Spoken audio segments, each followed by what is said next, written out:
بسم اللہ الرحمن الرحیم نحمدہ و نصلی علی رسولہ الکریم۔ بنیاد اصلاح کتاب کا نام ہے۔ حضرت حکیم الامت مجدد ملت حضرت مولانا شاہ اشرف علی تھانوی صاحب رحمۃ اللہ علیہ کے ملفوظات ہیں۔ فرمایا کہ اس وقت پڑھائی بھی صحیح کرنی ہے، ورنہ اس کے بعد زیادت فی العلم میں کون مشغول ہوتا ہے۔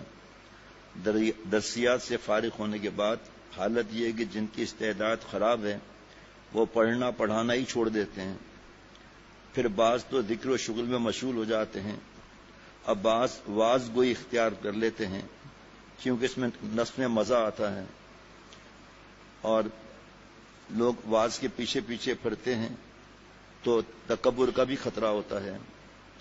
لوگ جسمانی اور مالی خدمت کرتے ہیں، عمدہ غذائیں کھانے کو ملتی ہیں اور قیمتی سواری ملتی ہے، کہیں موٹر، کہیں فٹن، کہیں فرسٹ کلاس کا درجہ، فٹن نہیں پتا کیا اس وقت کا سواری تھی، کہیں فرسٹ کلاس کا درجہ، اور ذکر و شغل میں حظ نفسانی بلا واسطہ جسمانی کے اندر ہے۔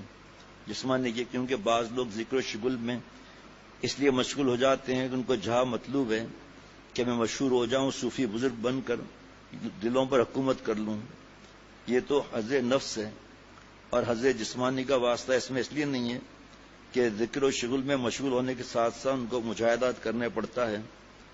جناب اس وقت کا تھا کم کھانا، کم سونا، کم بولنا، وہ لکھا ہوا ہے اس میں، اس مجاہدے سے ڈرتے ہیں، بلکہ بعض تو جہاں حاصل کرنے کے لیے شہرت، حرام، بہت زیادہ تکالیف جسمانیہ برداشت کرتے ہیں، ایک ہی وقت میں کھانا کھاتے ہیں اور موٹا کپڑا پہنتے ہیں تاکہ لوگ ان کو تارک دنیا اور زاہد سمجھیں۔ یہ تو غیر مخلصین کا حال ہے، اور جو مخلصین ہیں وضع نفس کے طالب تو نہیں مگر حظ نفس سے خالی وہ بھی نہیں، کیونکہ ذکر و شغل میں بعض ایسی چیزوں کو مقصود سمجھتے ہیں جو واقع میں مقصود نہیں۔ شیخ بتائے گا یہ گو یہ مخلصین ان کو حظوظ نفس نہیں سمجھتے، مگر چونکہ وہ واقع میں حظوظ نفس ہیں اور یہ ان کے طالب ہیں، اس لیے بعد میں یہ طالب نفس ہو جاتے ہیں۔ جناب مثلا ذکر و شغل سے جو لذت آتی ہے، اکثر ذاکرین اس لذت کے طالب ہوتے ہیں، اللہ کے طالب نہیں ہوتے، اور اس لذت کو روحانی سمجھ کر مقصود سمجھے ہوئے ہیں، حالانکہ وہ لذت اکثر نفسانی ہوتی ہے، اور گو یہ لذت بھی مضر نہ ہو بلکہ کسی درجے ہی میں محمود ہی صحیح مگر مقصود پھر بھی نہیں، کیونکہ محمود ہونا مقصود ہونے کے لیے لازم نہیں، اور جو طلبہ غیر مخلص ہیں ان کا تو پوچھنا ہی کیا، یہ تو ان کا نہ ذکر نہ کچھ، اور زیادہ تر علم سے کنارہ کشی کر لیتے ہیں۔ دیکھیے 100 برس پہلے کی بات ہے، اور کئی بار حضرت مجدد نے اس پہ نصیحت فرمائی کہ پڑھنے کے بعد دنیا میں مت گھسنا، چند دن کی زندگی ہے، انبیاء علیہ الصلوۃ والسلام کے کام میں لگ جائیں جناب۔ اور کچھ لوگ پڑھانے میں لگ جاتے ہیں لیکن اپنی اصلاح نہیں کراتے، تو ان میں سب کا مقصود زیادتی فی العلم نہیں ہوتا، بلکہ بعض کو تو محض تنخواہی مطلوب ہوتی ہے، اور بعض کو طلباء میں شہرت مطلوب ہوتی ہے کہ جگہ جگہ جاؤں گا، لوگ مجھ سے ملیں گے، تعلیم و تدریس میں نام ہو جائے گا کہ میں بہت بڑا پڑھانے والا ہوں، اسی لیے پڑھتے بھی اسی لیے ہیں۔ حقیقت علم وہ ہے جو تقویٰ سے بڑھتا ہے، کیونکہ ظاہر ہے کہ تقویٰ سے صورت علم میں زیادت نہیں ہوتی، یہ نہیں ہو سکتا کہ تقویٰ سے سارے گناہ ختم ہی ہو جائیں۔ معلوم ہوا کہ وہ کوئی اور چیز ہے جو صورت علم کے علاوہ ہے، جو تقویٰ ہی سے بڑھتی ہے، کتابوں سے حاصل نہیں ہوتی۔ یہاں سے ان لوگوں کی غلطی ظاہر ہو گئی جو محض صورت علم میں زیادت کے طالب ہیں اور حقیقت علم سے غافل ہیں۔ اب رہا یہ کہ وہ حقیقت علم ہے کیا، وہ حقیقت علم کیا چیز ہے، اس کو تعین کرنا چاہیے۔ تو جن لوگوں کی نظر حدیثوں پر ہے وہ اس کو جانتے ہیں کہ علم کا مقصد کیا ہے۔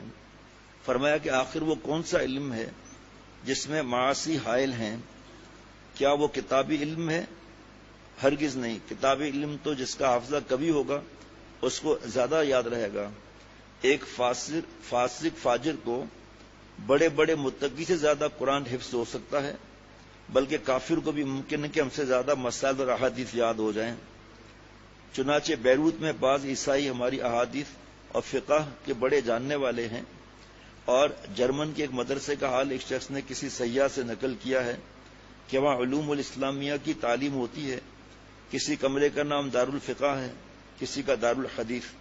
وہاں بخاری، ہدایت سب کتابیں پڑھائی جاتی ہیں، اور پڑھنے والے پڑھانے والے سب کافر ہیں.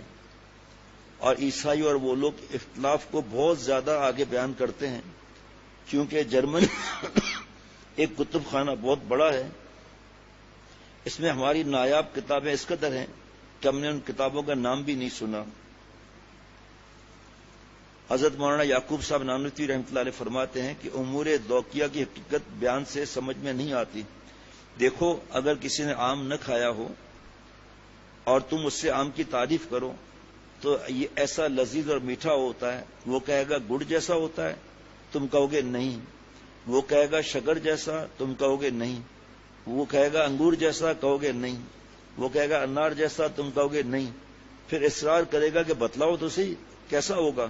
تم یہی کہو گے بھائی ہمیں اس کو بیان پر قدرت نہیں. ایک دفعہ کھا کر دیکھ لو، خود معلوم ہو جائے گا.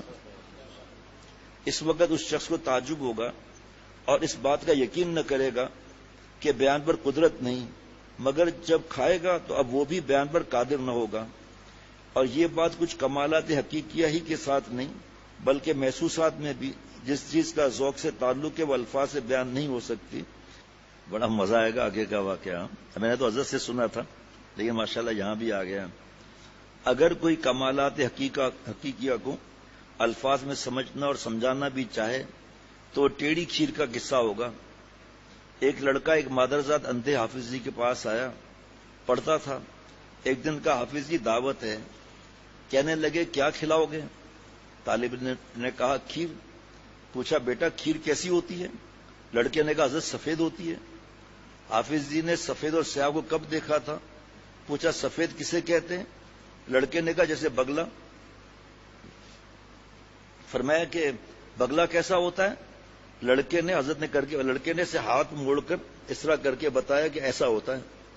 تو حافظ جی نے اس کو ٹٹولا، یہاں تک پہنچے کہ میرے لیے کھیر مت لانا، بہت ٹیڑھی ہے، حلق میں کیسے اترے گی. اچھا جی آگے دیکھیں کیا. کیونکہ کھیر کے اوصاف ذوقی چیز تھے اس لیے الفاظ سے سمجھ میں نہیں آئے، ہرگز نہیں آ سکتے. اور کہاں سے کہاں نوبت پہنچ گئی. بس اس کا سیدھا جواب یہ تھا کہ حافظ جی ایک لقمہ منہ میں ڈال کر دیکھو، خود ہی معلوم ہو جائے گا کیسی ہوتی ہے. جناب بس یہی میں کہتا ہوں کہ حقیقت علم جو تقویٰ سے حاصل ہوتی ہے، الفاظ سے آپ اس کی حقیقت نہیں سمجھ سکتے. بس تقویٰ اختیار کر کے دیکھ لو. ہاں پتہ بتلانے کے لیے اتنا کہتا ہوں، حقیقت علم جس کو کہتے ہیں اس کے قلب پر غیب سے علوم وارد ہوتے ہیں اور جو کتابوں میں نہیں مل سکتے.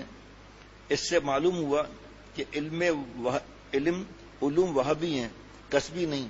فرمایا تقویٰ سے مراد یہ نہیں کہ ذکر و شغل اور مراقبات کیا کرو، یہ تو زینت تقویٰ ہے. تقویٰ کی حقیقت اور ہے جس کو خدا تعالیٰ سے ہی پوچھ لو. حق تعالیٰ اسی مقام تقویٰ کی حقیقت بھی بیان فرمائیے. الذین یؤمنون بالغیب ویقیمون الصلاۃ ومما رزقناہم ینفقون والذین یؤمنون بما انزل الیک وما انزل من قبلک وبالآخرۃ ہم یوقنون. اس جگہ حق تعالیٰ نے عقائد اور عبادات بدنیہ اور مالیہ اور معاملات کے اصول بیان فرما دیے. بس حاصل یہ ہوا کہ متقی وہ لوگ ہیں جو دنیا میں کامل ہوں، ان کے عقائد بھی صحیح ہوں اور عبادات بدنیہ اور مالیہ اور معاملات میں بھی کوتاہی نہ کرتے ہوں. یہی خلاصہ ہے کمال فی الدین کا. ابھی کل بھی 2 ایسے واقعات مالیات کے آئے، آدمی حیران ہو گیا. کہاں دین، کہاں اتنا بڑا منصب، کہاں امانت میں خیانت. اب یہ پورا دن کی رپورٹ تو آدمی بیان نہیں کرے گا نا بھائی. اللہ، یہ ایسا مسئلہ ہے کہ اس کو ہر ذی علم نے بڑی خوشی سے تسلیم کر لیا ہے اور سب کا اتفاق اس وراثت پر ہو گیا ہے. اس اتفاق کی وجہ یہ ہے کہ اس مسئلے کے ماننے میں اہل علم کا نفع ہی نفع ہے. وہ یہ ہے کہ اس سے ایک عظیم الشان فخر حاصل ہوتا ہے، تکبر نہیں. اور اس قسم کے مشقت اس میں ہے نہیں، اس لیے لقب وارث قرار دے کر بیٹھے رہے. حالانکہ اس میں اس بات پر غور کرنے کی ضرورت تھی کہ انبیاء علیہ الصلوۃ والسلام میں کمال علمی کے ساتھ کوئی دوسرا کمال یعنی عملی کمال بھی تھا یا نہیں. ظاہر ہے کہ اس کا جواب ہاں میں دیا جائے گا. کیونکہ اگر انبیاء علیہ الصلوۃ والسلام میں بھی کمال عملی نہ مانا جائے تو پھر کس کے انداز کو مانا جائے گا اور پھر کس کے اندر مانا جائے گا؟ کیونکہ یہ حضرات افضل المخلوقات ہیں. بس یہ کہنا ضروری ہوگا کہ انبیاء علیہ الصلوۃ والسلام میں اس درجے کا کمال عملی تھا کہ کسی دوسرے میں ہونا ممکن نہیں، ناممکن ہے.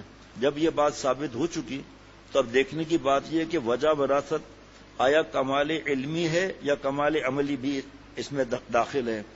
ہم جو غور کرتے ہیں تو معلوم ہوتا ہے کہ صرف کمال علمی وجہ وراثت نہیں ہو سکتا، اس لیے کہ جو عالم بے عمل ہیں ان میں کوئی شان مقبولیت کی نہیں پاتے، حالانکہ وراثت نبی کی مقبول ہونا ضروری ہے.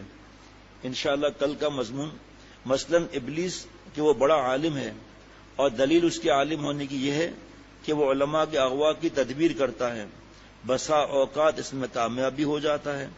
اور یہ امر ظاہر ہے کہ کسی شخص کے خیالات کو وہی بدل سکتا ہے جو کہ خود ان خیالات میں کم از کم اس کے برابر تو ہو، کم از کم کچھ ماہر تو ہو، جس کے خیالات بدلنے کی کوشش کی ہے.